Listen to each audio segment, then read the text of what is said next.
रह गया इस्तीफे का जो ड्राफ्ट है, तो वो इसमें फाइल की रोशनी में आज रात को तैयार कर दूंगा। जी, बड़ी मेहरबानी होगी। तो फिर इजाजत। खुदा हाफिज। खुदा हाफिज। खुदा। तफजुल साहब, एक बात मेरे कानूनी तजुर्बे की है। जी जी, फरमाएं फरमाएं। कानून अंधा तो होता होगा लेकिन बदलिहाज नहीं होता। जी जो शख्स कानून की इज्जत करता है, कानून उसकी कदर करता है जी उसका लिहाज रखता है। जी, शुक्रिया। किसका, मेरा या कानून का? दोनों का चख्ताई साहब। अच्छी बात। खुदा हाफिज। शुक्रिया। खुदा हाफिज।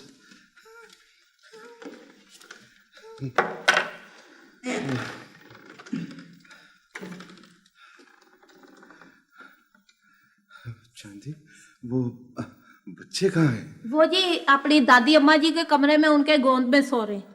अच्छा, हाँ।